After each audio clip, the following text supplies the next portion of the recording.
अक्सर हम लोग बचपन में अपने पिता के कंधों पे बैठकर बाजार या फिर मेला जाया करते थे और उसी को याद हम लोग करते हैं। तो एक जो कविता विनोद कुमार शुक्ल द्वारा रचित है, प्यारे नन्हे बेटे को, उसमें उसी बात का जिक्र कवि ने किया है। कविता का नायक जो भिलाई छत्तीसगढ़ का रहने वाला है, अपने नन्हे बेटे को कंधे पर उठाए अपनी नन्ही बिटिया से घर के भीतर रखी वस्तुओं को कौतुकपूर्ण जिज्ञासावश बातचीत करते हुए पूछता है कि बतलाओ बिटिया, आसपास कहां कहां लोहा है। लोहा कदम कदम पर और हर एक गृहस्थी में विद्यमान है। कविता के अंत में यह लोहा अनायास एक प्रतिकारिता ग्रहण कर लेता है। लोहा ठोस होकर भी हमारी जिंदगी और संबंधों में घुला मिला हुआ है और प्रवाहित है। लोहा हमारे जीवन का आधार है।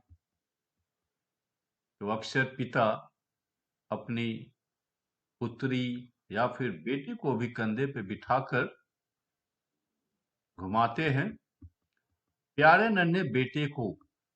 तो इसकी जो प्रथम चार पंक्तियों में नायक अपने बेटे को कंधे पर बिठाया हुआ है और अपने बेटे से यही सुनना चाहता है कि उसकी जो लंबाई है वह दादा से बड़ी हो गई है।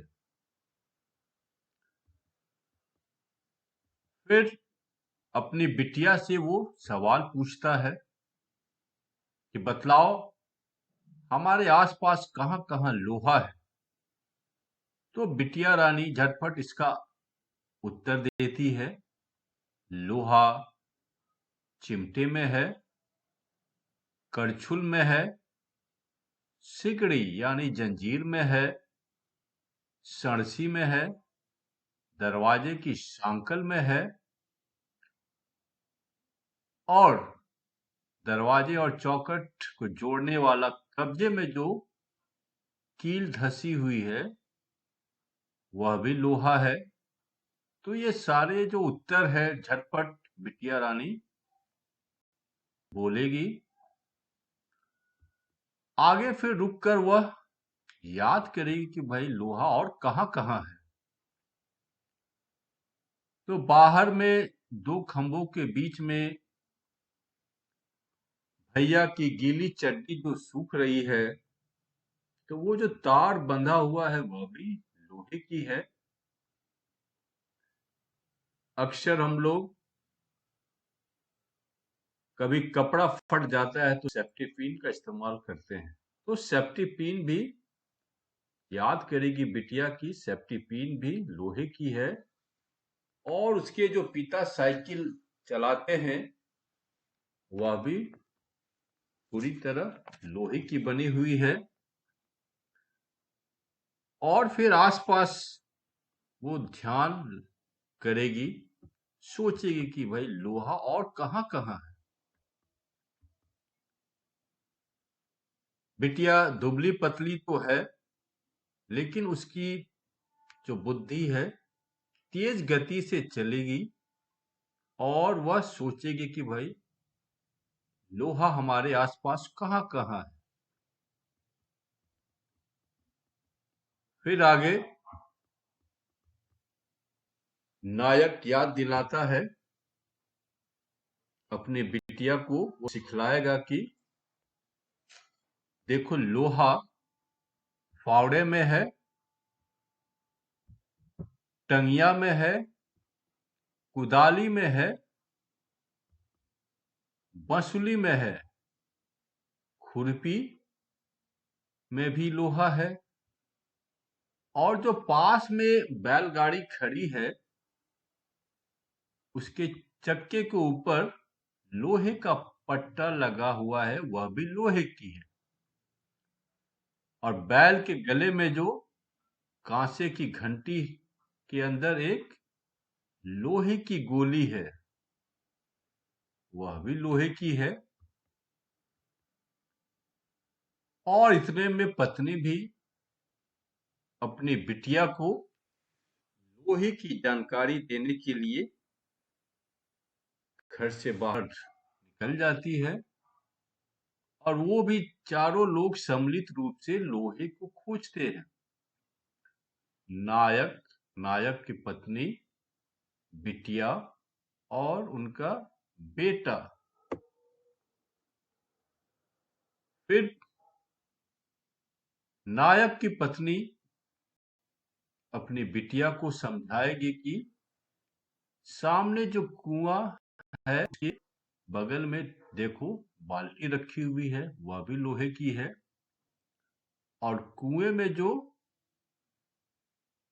चक्का ढिर्री रहती है बाल्टी का पानी खींचने के लिए, वह भी लोहे की है। और छत में जो कड़ी लगी हुई है वह भी लोहे की है। हंसिया, चाकू, ये सारे लोहे के हैं। और भिलाई में एक जगह है बलाडीला, जहां पे लोहे के टीले हैं, और वे टीले लाल रंग के दिखते हैं क्योंकि लोहे की वहां पे प्रचुर मात्रा में अयस्क मौजूद रहते हैं। इसी तरह सभी लोग मिलकर सोचेंगे और ढूंढेंगे कि भाई और लोहा कहां कहां है। इस घटना से लेकर उस घटना तक हर वो आदमी जो मेहनत कश है, लोहा है। यानी आसपास हम लोग जितने मेहनत मजदूरी करने वाले लोगों को देखते हैं, चाहे रिक्शा चलाने वाले, चाहे मकान के मजदूर होते हैं, घर और बनाते हैं, चाहे सड़क बनाते हैं, चाहे नाले को खोदते हैं, ये सारे मेहनत कश लोग हैं और इनमें लोहा व्याप्त है। आगे कवि कहते हैं कि हर वो औरत जो दबी सताई और अपने घर की भोजन की व्यवस्था करने वाली लोहा है, बोझ उठाने वाली, चाहे सब्जी बेचने वाली, ये सारे लोहे हैं। नायक अपने पुत्र को यही कहता है, कामना करता है कि वह जल्दी जल्दी उसके कंधे से ऊंचा हो जाए, और लड़की के लिए यही वो दुआ करता है, ईश्वर से कामना करता है कि उसे एक प्यारा सा दुल्हा मिले। उस घटना तक कि हर वो आदमी जो मेहनत कश है, लोहा है, हर वो औरत जो दबी सताई बोझ उठाने वाली, वह लोहा है। तो मेहनत करने वाले जो भी इस संसार में हैं सारे, तो इस तरह इस कविता के माध्यम से हम लोग लोहे की मौजूदगी हमारे जीवन में सर्वव्याप्त है,